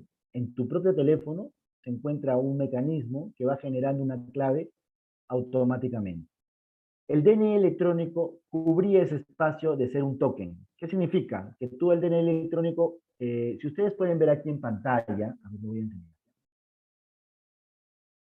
Si ustedes pueden ver aquí en pantalla, esta tecnología ya no existe. Ustedes pueden ver acá en pantalla cómo yo tengo pues ahí un token donde yo ingreso estos datos, ¿no? Es un lector de DNI electrónico, ¿ya? Entonces, esa era la anterior tecnología. Hoy en día esta tecnología es obsoleta. Ya no necesitas ese chip. ¿Por qué? Porque el chip está guardado en tu dispositivo. Incluso puedes tener, ahorita el Estado está creando un dispositivo igual para tu teléfono. O sea, en tu celular va a estar tu chip. Ya no necesitas más. O sea, ¿por qué? Porque el celular, tú haces transferencias bancarias por celular y no necesitas un DNI electrónico para hacerlo. Entonces, esta opción del DNI electrónico se ha convertido solamente en eso, en una opción. Porque si el Estado tiene certeza de que eso está registrado, tu entidad hace la declaración jurada de la información vía digital y ellos se encargan de validar que tu información es es la correcta, porque también tienen el número de IP. ¿Qué significa el número de IP? Significa la dirección web de donde tú te estás conectando por esa computadora. Por ejemplo, yo estoy en Rusia, pero mi computadora tiene el mismo código IP. Estoy en Alemania, mi computadora tiene el mismo código IP. Entonces, la certificación va con ese código IP. Entonces, solamente a través de esa computadora puedes tú generar tus documentos digitales. En otra computadora, no. Solo en esa, se malogró tu computadora, tienes que hacer otra vez el trámite para poder eh, instalarlo en tu equipo, ¿no? Y ese trámite se hace, como yo lo mencioné, en forma manual. Entonces, es mucho más práctico. Ya no necesitas el DNI electrónico. El DNI electrónico ahora solamente lo necesitas para casos demasiado, pues, complejos, ¿no? Por ejemplo, un caso complejo, que quieras viajar al extranjero y sacar un pasaporte y que quieras validarte sin tener pasaporte en el extranjero, en algunos países de la comunidad andina. Ahí sí necesitas un DNI electrónico para hacer la verificación. Como es lógico, en otros países no tienen los métodos o medios de verificación porque tienen otros sistemas de identidad, en este caso. Ahí se necesita un DNI electrónico. Por eso también está el pasaporte electrónico, también tiene ese rubro. Pero en otras partes, si eres servidor público, no necesitas. ¿Correcto? Entonces, la tecnología tiene otra característica, la evolución. Venimos evolucionando. ¿Por qué fracasó el DNI electrónico? Porque tenían que sacar 33 millones de chips. Y eso cuesta mucho dinero. Es mejor que exista 33 millones de cuentas y que esas cuentas estén instaladas en cada uno de los celulares de personas que manejan. Es más barato, mucho más cómodo, ¿no? Bien, entonces con esto damos por concluido el término de digitalización. Ya hemos visto lo que es digitalización, ya hemos visto el término de gestión legal, ya hemos visto lo que es microformas digitales. Vamos a ver ahora lo que es transformación digital.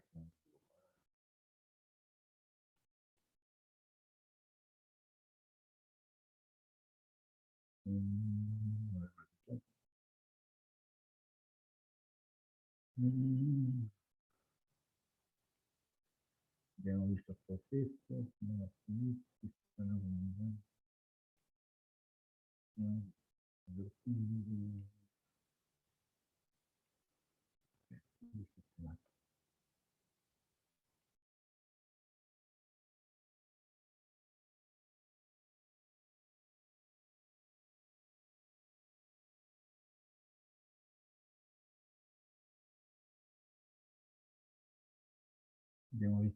modelo de gestión documental, ¿verdad? Ya, nos falta ver temas de gestión. Ya.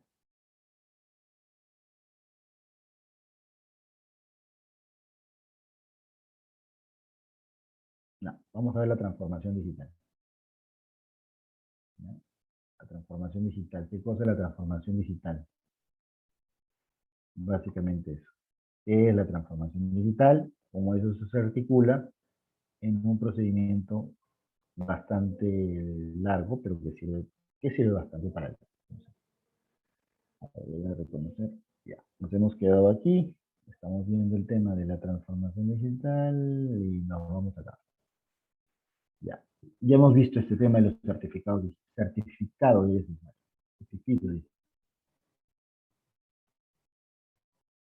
¿Qué cosa es la transformación digital? ¿Qué es para ustedes la transformación digital? A ver.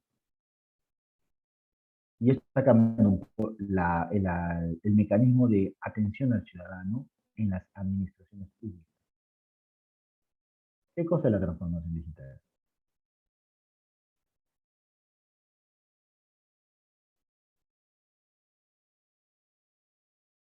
¿No? ¿Alguna participación especial? No sé, ¿alguien quiere explicar algo? ¿Qué cosa es la transformación digital?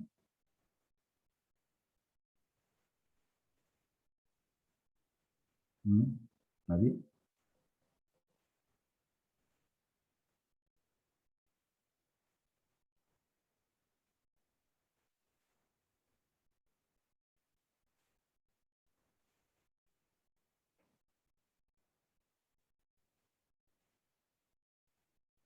Bueno, la transformación digital es el nuevo, pues, la nueva era, digamos, de comunicarnos, ¿no? De hacer nueva comunicación con otras personas, entidades, pero a través ya de medios digitales. Claro, la transformación digital en realidad es un proceso que implica varias, eh, varias etapas, empezando por ahí. Miren, nosotros hemos crecido siempre en una sociedad, ¿verdad? Hemos crecido siempre en una sociedad y como parte de la sociedad tenemos que ver justamente cómo nosotros nos adaptamos al cambio. Es parte del desarrollo social de una actividad, ¿no? De una institución, de una actividad o de una sociedad, mejor dicho, ¿no? Entonces, para que funcione la cosa, para que la cosa sea efectiva, para que nosotros podamos realmente ver cambios a nivel general, tenemos que reconocer cuáles son las características de ese cambio. Y ese cambio es un cambio que vino a quedarse, no es un cambio que es esporádico. La pandemia ha sacado lo peor, pero también ha sacado lo mejor de nosotros. Ha sacado lo mejor de nosotros. ¿Y en qué sentido ha sacado lo mejor? En que varios recursos que usualmente eran desconsiderados en la administración pública se han convertido en recursos no solamente imprescindibles, sino también recursos altamente potenciales. ¿Ya? ¿Qué cosa es una transformación digital? Y lo voy a explicar mostrando la diapositiva. Ya. Es un proceso. Este proceso es un proceso que no tiene fin, es un proceso continuo. Es un proceso que rompe barreras, rompe barreras. Por ejemplo, yo le preguntaré aquí, a ver, vamos a utilizar a una víctima. Ada, Ada, ¿sigues utilizando cuaderno de cargo o no?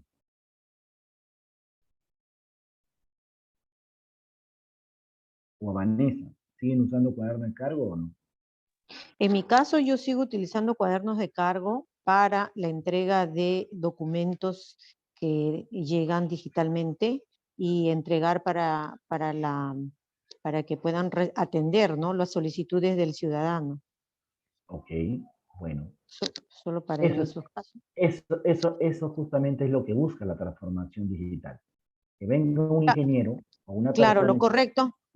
disculpe, lo correcto hubiese sido, porque eso es lo que a veces algunos se rehúsan a hacer, es porque llegaba el documento a mi correo, que soy la persona que recepciona los documentos, y derivarlos a través del correo a sus correos institucionales y que ellos puedan responderme a través del mismo correo atendiendo esa solicitud. Pero no quieren, dicen, no, son muchos documentos, me pierdo, me confundo, mejor así imprímelo y dame en físico. Entonces algunos se rehúsan, ¿no? Ok, ya, es normal, lo cual es normal. Pero justamente la transformación digital busca un bloque disruptivo. ¿Qué significa disrupción? Si buscas en el diccionario significa cerramos lo que ya tenemos y hacemos algo nuevo. Es decir, rompe con todo pasado, ¿no? Es como si viniera un ingeniero y dijera, ¿sabe qué? Mira, Elizabeth, a partir de hoy nadie me utiliza el cuaderno de carga. Todos utilizan la base de datos y ahí registran. Pues algunos van a decir, pero yo no entiendo eso de la computadora, a mí solamente, ya está bien. Así es. Esa era tu primera etapa, cuando tú eras un agente de cambio, cuando te invitaban, ven, acércate, ¿sabes qué? Tienes que educarte, tienes que estudiar ingeniería, tienes que estudiar procesos técnicos, informática, ¿no es cierto? Tienes que estudiar informática para que, o mira, la forma de trabajar va a ser así, ¿no?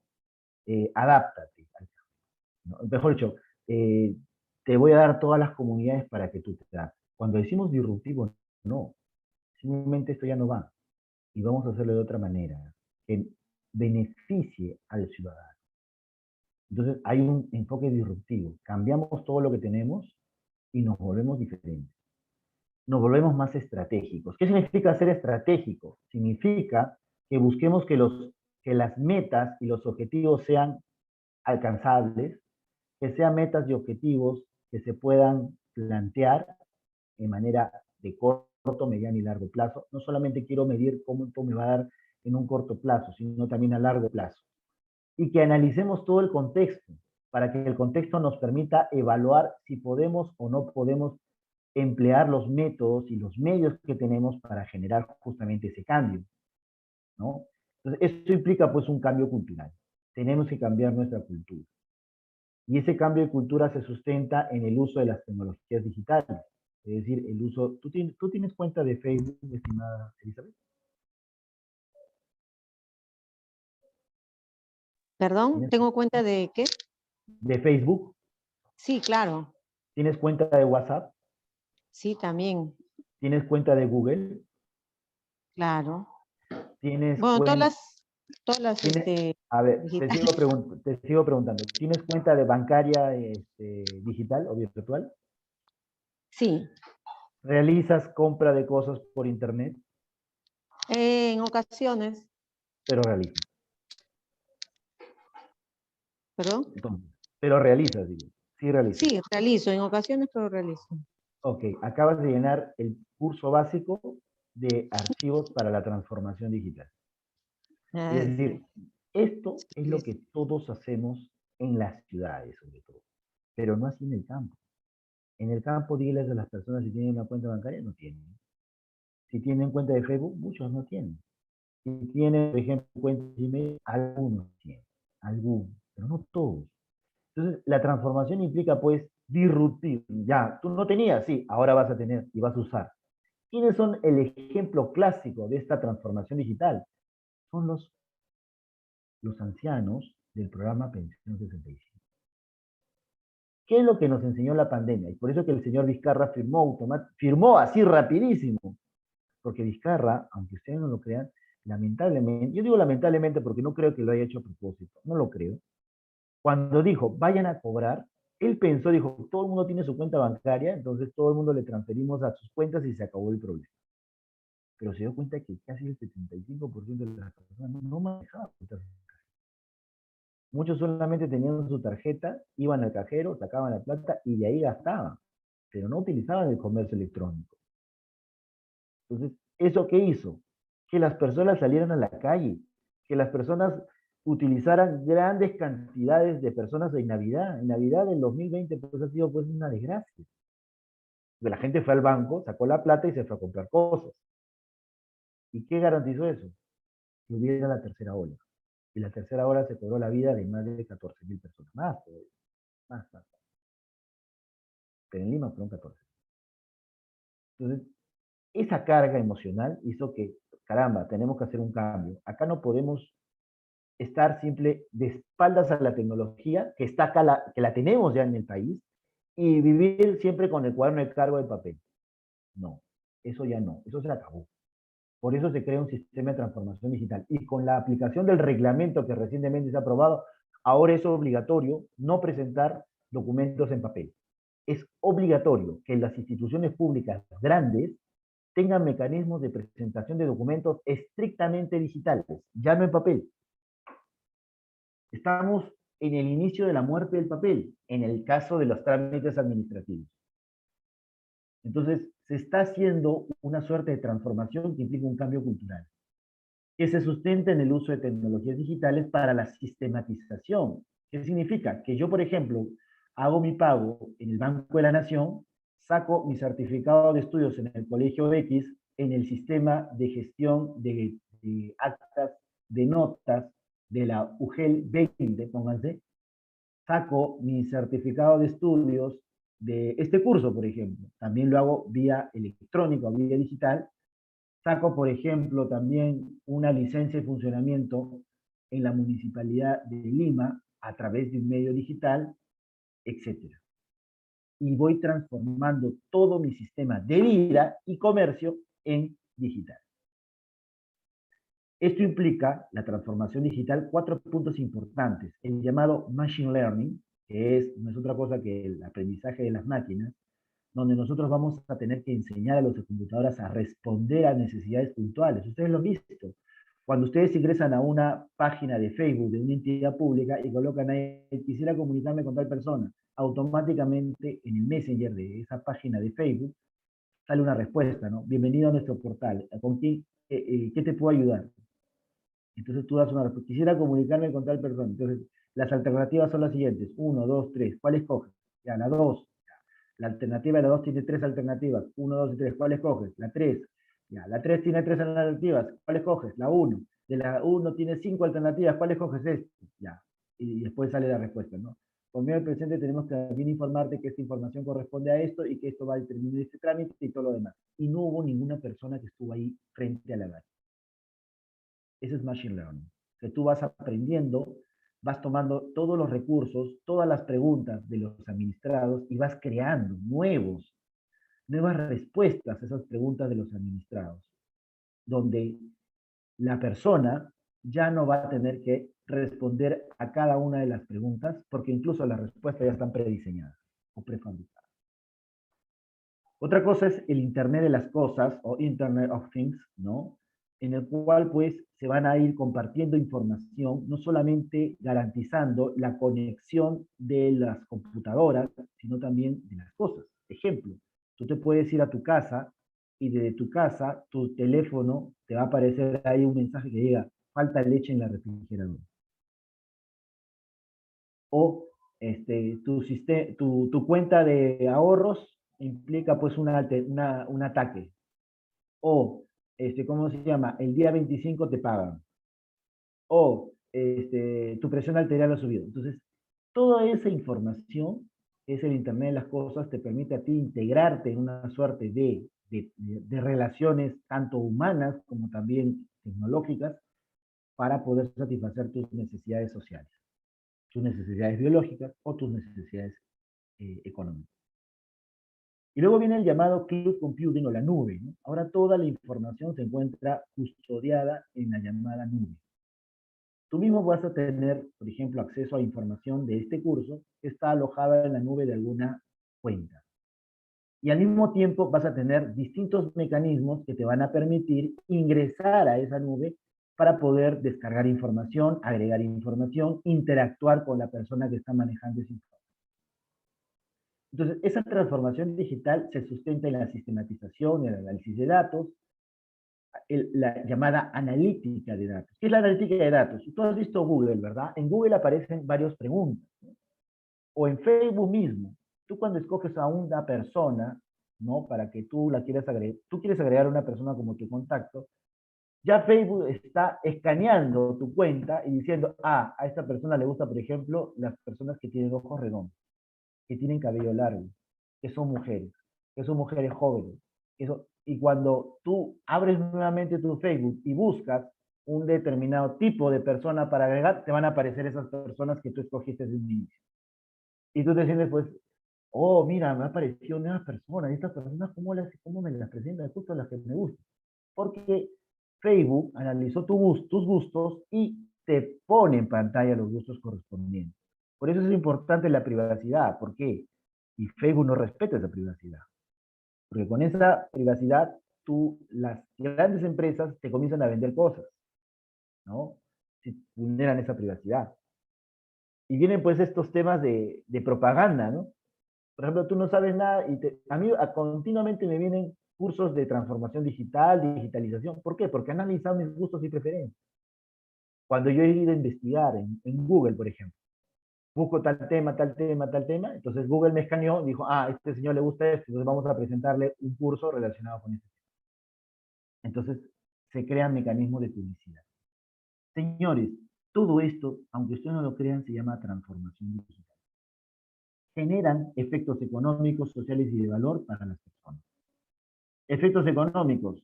Podemos utilizar los mecanismos de comercio digital para poder interactuar. ¿Cuántos de ustedes no tienen por su parte en su WhatsApp, en su estado, una suerte de cuenta empresarial donde presentan los productos que quieren vender? Y aparecen así en sus estados, continuamente. Zapatillas, zapatillas, zapatillas, vestidos, vestidos, ropa, ropa. ¿No? Esto ha nacido con este tema de la transformación digital también.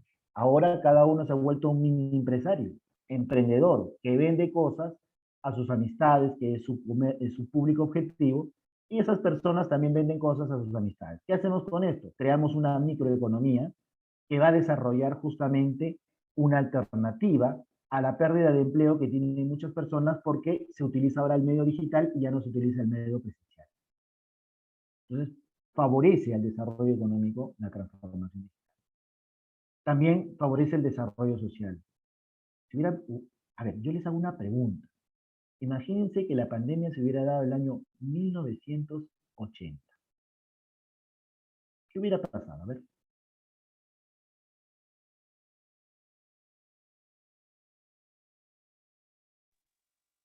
¿Mm? Ya estuviéramos ya avanzados ya en lo que es No, la era 1900, digital. de ¿Perdón? repente hubiéramos avanzado más, ¿verdad? Claro, ya estuviéramos avanzando más. Pero no teníamos internet. ¿Cómo haríamos? No había Fax. internet. No hay internet. No había internet. Había fax. Las líneas telefónicas estarían saturadísimas, porque todo el mundo estaría llamando por teléfono analógico para comunicarse con una pareja, con un amigo, con tu jefe. Entonces, sería hubiera sido algo catastrófico. Si hubieran caído todas las telecomunicaciones, hubiera habido un shock financiero, un problema financiero muy grave. Y eso incluso, sin ir muy lejos, el año 2009, si hubiera pasado eso el año 2009, hubiera pasado lo mismo. Qué suerte que pasó el año 2020, donde ya la transformación digital está algo avanzada. Gracias al Zoom, por ejemplo, ahorita en el Zoom, hay que darles gracias a Zoom, que creó estas cuentas justamente para hacer la capacitación. Ahorita estaríamos de repente en un salón de clases, mirándonos las caras todos, algunos medio dormidos, porque pasa lo que pasa usualmente, que algunos se quedan medio dormidos, y yo podría detectar esas personas que están dormidas y moverles el hombro, oye, despierta. Pero ahorita no puedo ver ni sus rostros. Es parte también de lo impersonal que se vuelven los medios digitales, ¿no? Pero esto nos ha permitido integrarnos. Por ejemplo, yo en cursos que he dicto de gestión documental, ahora tengo alumnos de Colombia, de Ecuador, de México, de Bolivia, de Brasil, que son mis alumnos de otros países. Si no hubiera pasado esto en la pandemia y la transformación digital no se hubiera orientado a este cambio, a estas personas jamás las hubiera conocido. Entonces, parte de la globalización, que es un efecto, digamos, que se ve en el día a día, es justamente fruto de la transformación digital. Y hoy podemos asistir a cursos en todas partes del mundo, ¿no? Yo estoy llevando un curso en la Universidad Javeriana de Colombia y estoy llevando aparte otro curso en la Universidad Autónoma de México. Eso hubiera pasado si no hubiera habido transformación digital. Entonces, los medios de educación han creado nuevos parámetros. Estoy haciendo negocios también, ¿no? Con otros países. He ofrecido mis servicios para editar un curso en España y me han aceptado. Entonces, son cosas que no se hubiera podido hacer si no hubiéramos tenido la herramienta, que es las tecnologías de la información, pero que implican un cambio de mentalidad. Y ese cambio de mentalidad continuo, disruptivo, estratégico y cultural es lo que determina la transformación digital.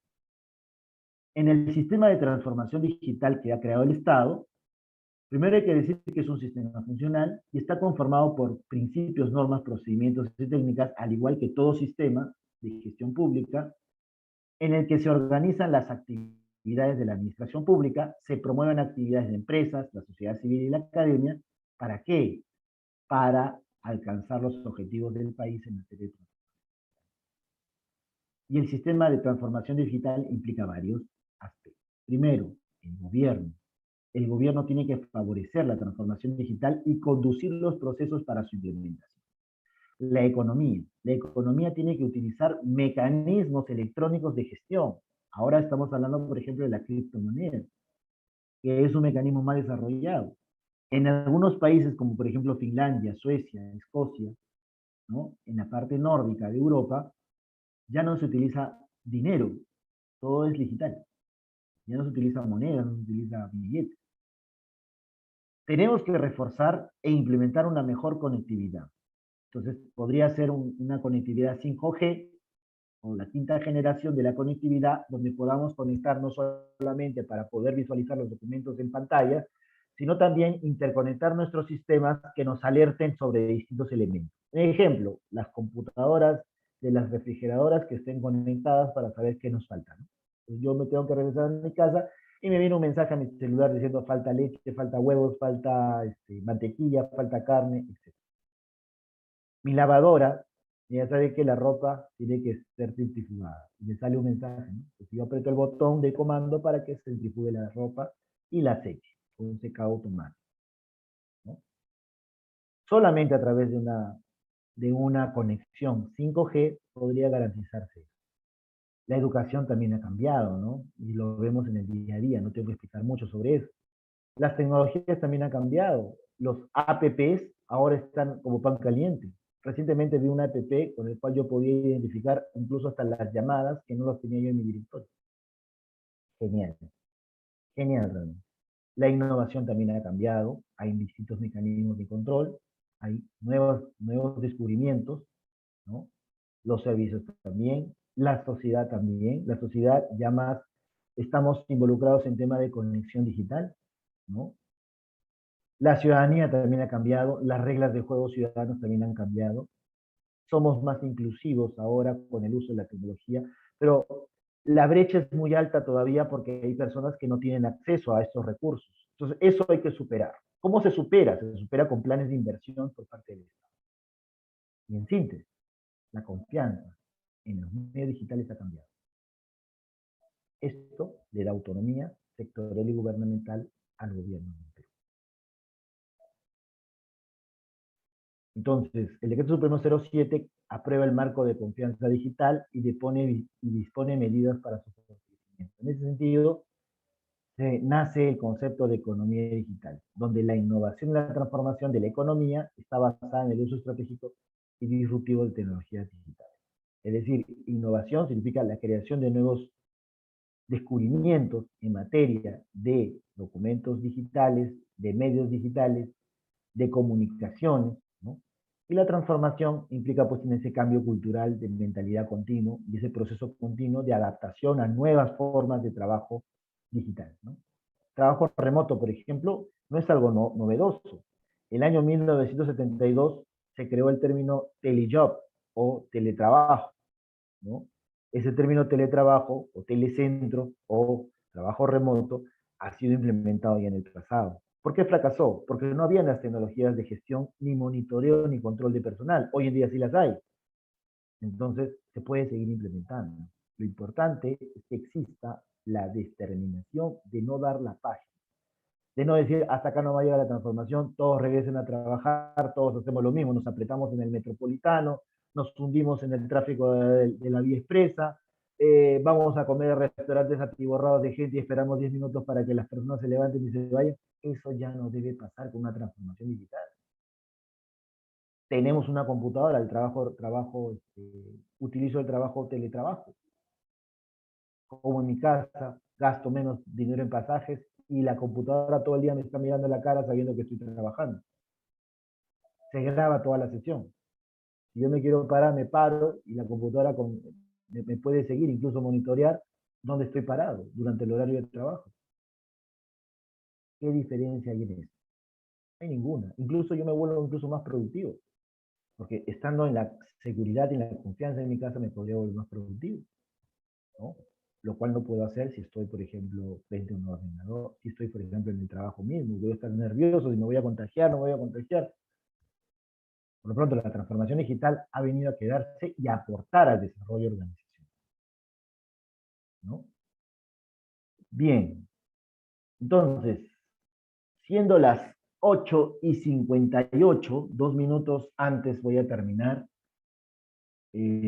para ver si hay alguna pregunta al respecto.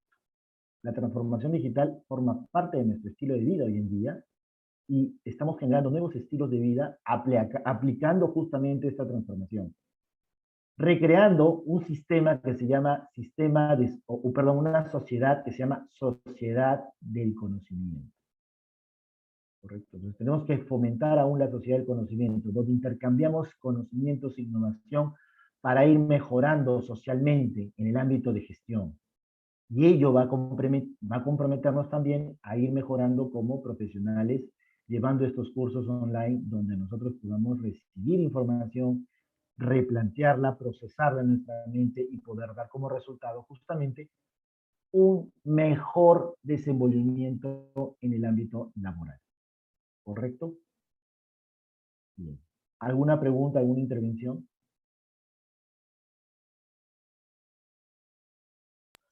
Bueno, en mi caso, muy interesante lo que ha manifestado durante el tiempo de la clase, me ha servido de mucho. Claro, hay conocimientos que ya uno tiene en la práctica, pero hay algunos detalles que se desconocían y bueno, en mi caso he aprendido. Más bien yo le agradezco, muy importante.